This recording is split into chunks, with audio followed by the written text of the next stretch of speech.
Thank you very much for being with us. Donald Trump and Keir Starmer, the US President and the British Prime Minister, speaking in Scotland. They're still talking. They've been talking for the past hour, covering all manner of issues on the world agenda, some of which they see very much eye to eye upon, others slightly different, but there appears to be, all in all, a good relationship between the two people. These images live from Donald Trump's Turnberry golf club. He's also there to combine as well sort of state business and personal business at the same time. Trump is there to open another golf course, which is facing some local protests because of environmental issues, but nonetheless, that will be going ahead. Trump, of course, talking up his Scottish roots. His mother is Scottish, was Scottish, God rest her soul. And he says that she was a religious visitor to the country all the time. He was asked about Scottish independence. He refused to get involved in that discussion at all. And as to whether his trade tariffs could be more favourably cut to benefit Scotland, that was an issue that he basically batted off to Keir Starmer, who said the best deal has been done for the four nations, and the United Kingdom is better united and working together. Let's bring in Kethevane Gorjestani to dissect the other issues that Trump and Starmer have been speaking about, and notably that of what is happening right now in the Gaza Strip. This tactical truce has been called, Kethevane, but nonetheless air strikes are still taking place in Gaza, people still dying. Donald Trump saying there is a need to get things sorted out, because he's talking about now, it's like he's woken up to the fact that there is, and the quote I think is, real starvation in Gaza. He's looking to get the kids fed. Those are the words he said. Yes, it seems that the images that have been going on TV stations all over the world have actually reached Donald Trump, and that he's sort of realizing what is actually happening. Earlier, before they sat down in that room, they spoke very quickly on the stairs getting into that location, and he talked about the fact, he was asked about the fact that Benjamin Netanyahu, the Israeli prime minister, said there is no starvation in Gaza. And Donald Trump's answer was, well, I don't really know, but what I see, the images I see, those kids surely look very hungry. And that was sort of what he built on when he was sitting down with Keir Starmer, talking about how maybe Israel needs to do something differently. He didn't really get into criticizing directly Israel, but you could see that he was very uncomfortable with that situation, insisting more on the fact that the U.S.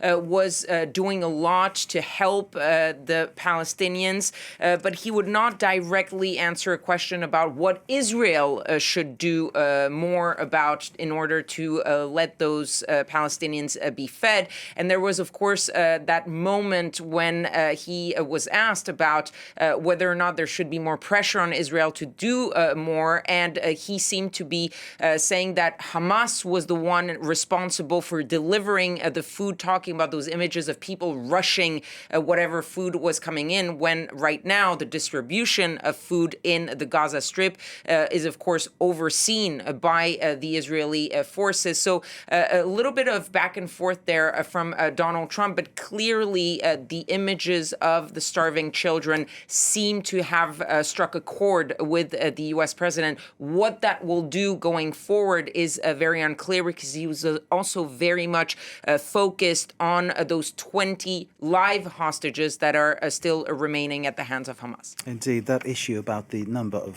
Palestinians who've been killed at the food hub since May the 27th, when the Gaza Humanitarian Foundation started its distribution, in theory, at those 4 hubs that they've got. Something Trump really didn't get into at all, did he? He seemed to really duck that issue, that some 700 people have been killed by Israeli fire at the hubs. Yes, there was no mention, at least from what I heard, of any of the people who have lost their lives trying to get that food. It was really more about getting the bombs, the violence to stop, getting more food in. But as you said, really no mention of those people who have died trying to get to these hubs to try to get that food, which is, again, organized and distributed by that Gaza Humanitarian Fund, but it is logistically organized by the Israeli forces. Indeed. Airdrops happening today from Jordan and the United Arab Emirates. We're, of course, watching to see how that develops, and we'll bring you more on that as we get it. Kethevane, let's turn to, because Starmer was looking to use Trump to put pressure on Benjamin Netanyahu to change things in Gaza. Of course, the other person that Trump has a hotline to is Vladimir Putin.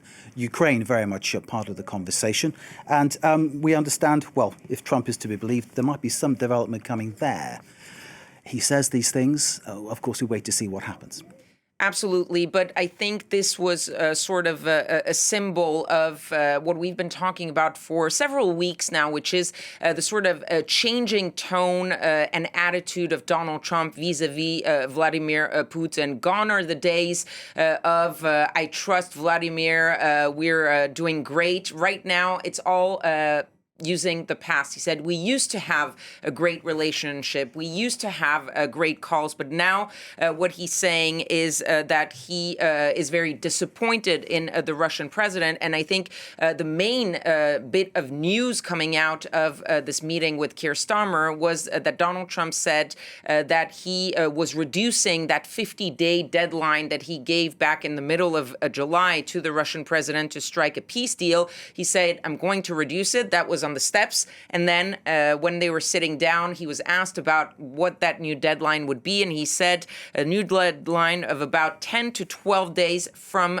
today. So we'll see where that goes. But when he was asked why he was reducing that deadline, he said, we don't really see any progress being made. Basically, he has given up hope that the Russian president would actually play ball and negotiate in good faith. He also repeated something he has said in the past, which is that threat of possible secondary sanctions, possible new tariffs. And to remind our viewers, there is a bill in the U.S. Congress with severe sanctions on the Russians that is ready to go. But so far, they've been holding off, waiting for the sort of green light from Donald Trump to actually go ahead with that. Maybe in the next 10, 12 days, when the Russian president doesn't really change his position, we might see that green light from the U.S. president to the U.S. Congress. Kethevane, thank you very much. Trump saying of Putin, not interested in talking to him anymore, underlying the fact that their relationship really appears to have changed. Kethevane Gorjestani, our international affairs editor, thank you very much indeed for that briefing of the Trump-Starmer meeting taking place in Scotland. They're still talking at the Turnberry Golf Club. If we get more from there, of course, we'll bring it to you. And Kethevane, once again, thank you very much indeed.